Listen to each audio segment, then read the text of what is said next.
اللہ الرحمن الرحیم نحمدہ و نصلی علی رسولہ الکریم اما بعد۔ آج ہمارے درس کا عنوان ہے سورہ یونس۔ سب سے پہلے اعداد و شمار۔ سورہ یونس مصحف کی ترتیب کے لحاظ سے 10ویں نمبر پر اور نزول کی ترتیب کے لحاظ سے 51ویں صورت ہے، 51۔ یہ صورت 11 رکوع، 109 آیات، 1841 کلمات اور 7425 حروف پر مشتمل ہے۔ یہ صورت کب نازل ہوئی؟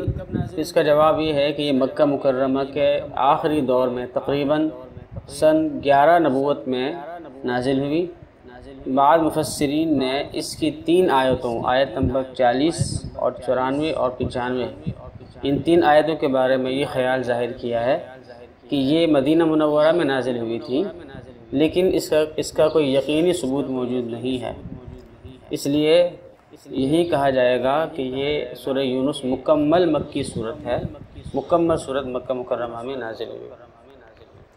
سورہ یونس کی وجہ تسمیہ کیا ہے، یعنی کہ اس کو یونس کیوں نام رکھا گیا ہے، حالانکہ اس میں موسیٰ علیہ السلام کا بھی واقعہ ہے، حضرت نوح علیہ السلام کا بھی واقعہ ہے، لیکن سورہ نوح نام نہیں رکھا گیا، سورہ موسیٰ نام نہیں رکھا گیا، بلکہ سورہ یونس نام رکھا گیا ہے۔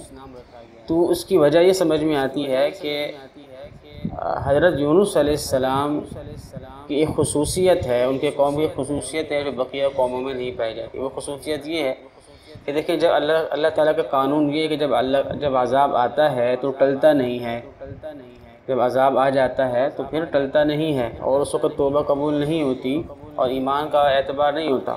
لیکن یونس علیہ السلام کے قوم کی خصوصیت یہ ہے کہ انہوں نے جب عذاب کے آثار نمودار ہوتے ہوئے دیکھے تو انہوں نے اللہ تعالیٰ کے سامنے ایسی گریہ وزاری کی اور ایسی زبردست توبہ کی کہ اللہ تعالیٰ کو انہوں نے راضی کر لیا، اور وہ جو عذاب کے آثار جو نمودار ہوئے تھے وہ ختم ہو گئے۔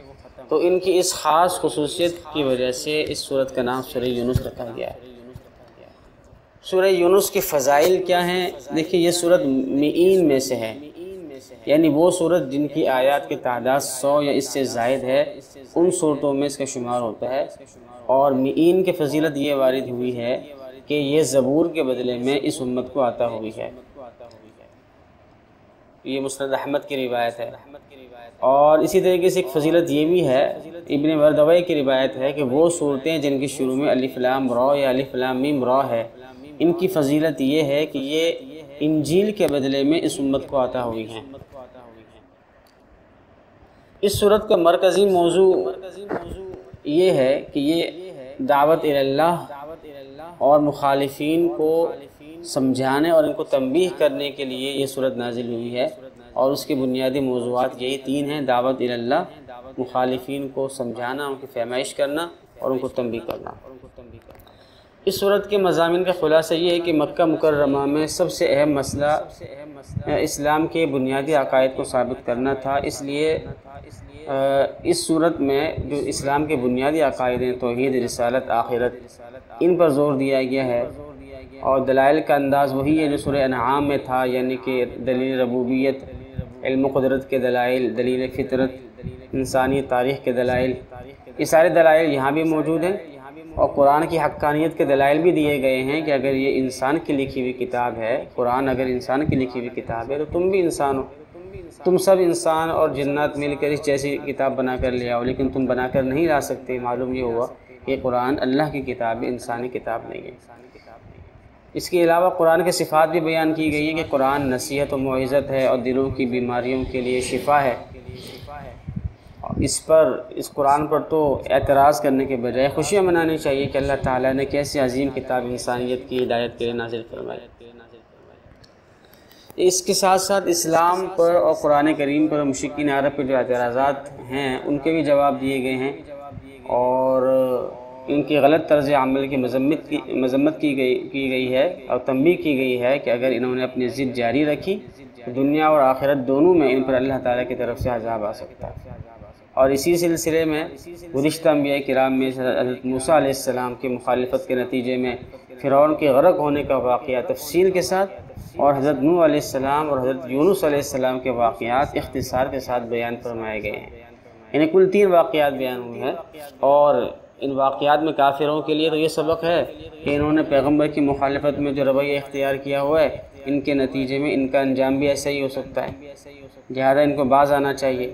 اور حضرت صلی اللہ علیہ وسلم اور مسلمانوں کے لیے تسلی کا سامان بھی ان واقعات میں موجود ہے کہ دیکھیں ان انبیاء کرام نے ساری مخالفتوں کے باوجود ان کا انجام اچھا ہوا، تو انشاءاللہ مسلمانوں کا بھی باوجود ان تمام مخالفتوں کے انجام اچھا ہوگا اور انہی کے حق میں ہوگا۔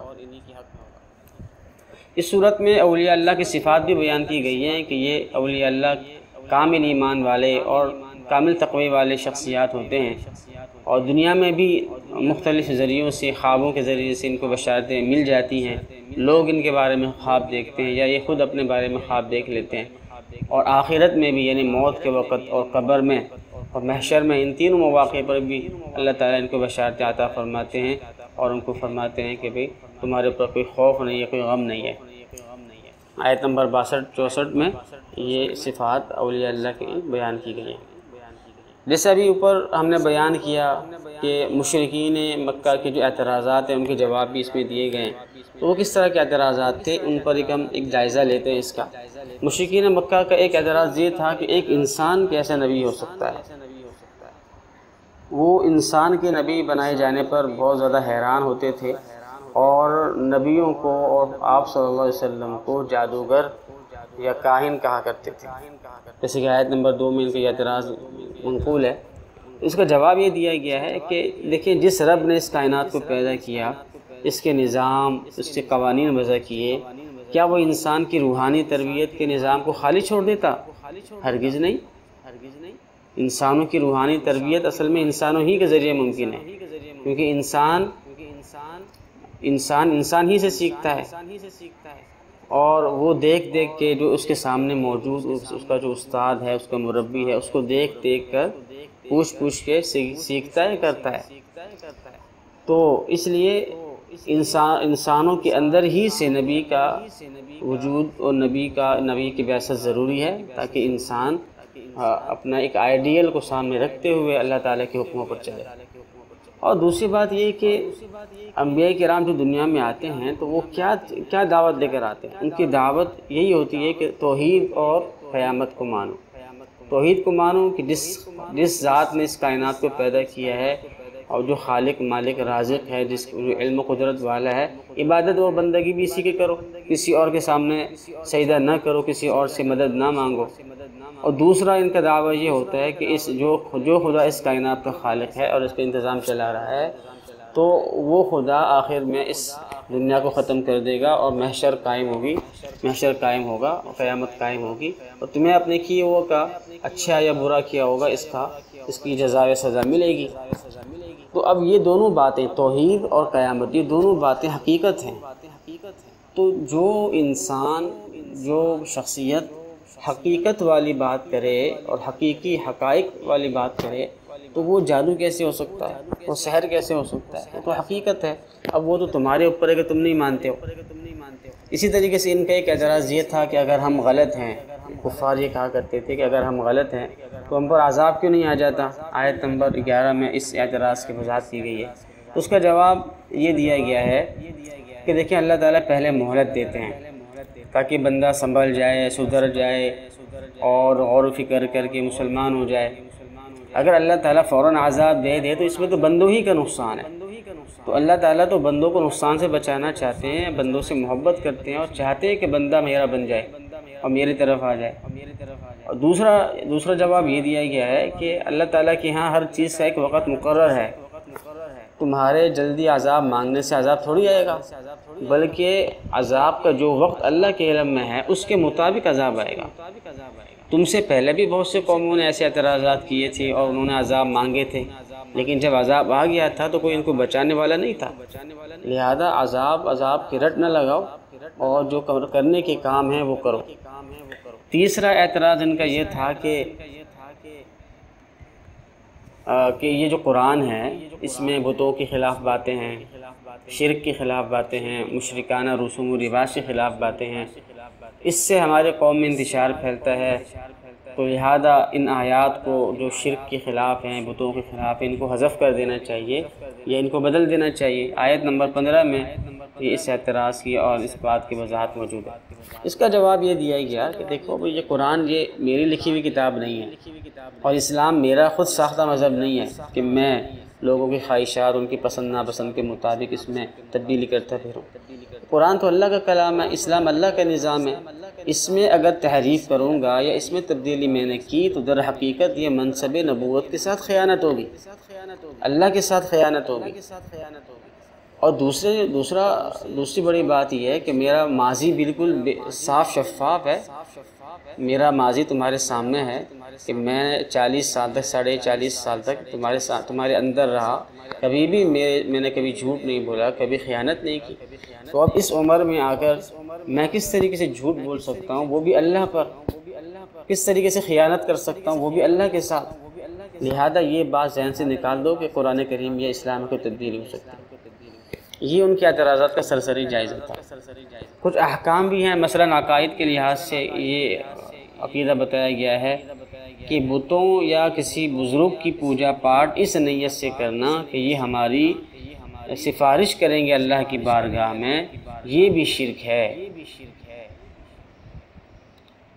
یعنی کسی بت کی یا کسی بزرگ، کسی ولی نبی کی باقاعدہ پوجا شروع کر دینا، ان کے سامنے سجدے کرنا اور ان کی باقاعدہ پوجا کرنا، تو اور اس نیت سے کرنا کہ یہ ہماری اللہ کی بارگاہ میں سفارش کریں گے۔ دیکھیں پوجا پاٹ تو ہے ہی شرک، اور اگر ایک آدمی یہ کہے کہ میں پوجا پاٹ اس لیے کر رہا ہوں کہ یہ ان کو خدا نہیں سمجھ رہا بلکہ صرف یہ سمجھ رہا ہوں کہ یہ سفارش کرے گی، تو یہ بھی شرک ہے۔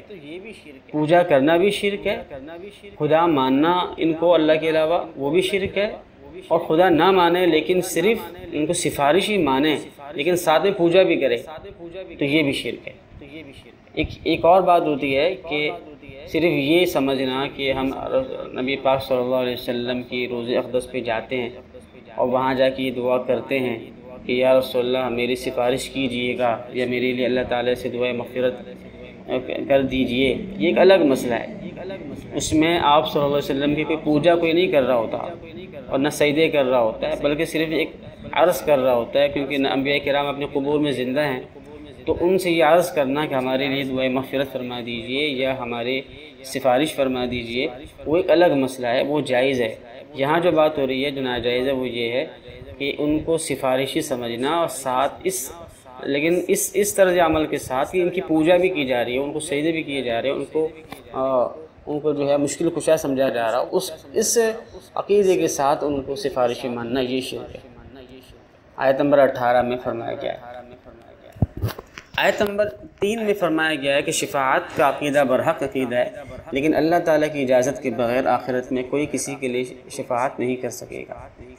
آیت نمبر 44 میں فرمایا گیا ہے کہ اللہ تعالیٰ بندوں پر ذرہ برابر بھی ظلم نہیں کرتے، لہذا یہ سمجھنا کہ اللہ کے احکام ظالمانہ ہے نعوذ باللہ، یا اس میں انسانوں پر جو ہے زیادتی کی گئی ہے، انسانوں کو ان کی طاقت سے زیادہ کوئی حکم دیا گیا ہے، یہ سراسر جو ہے غلط بات ہے۔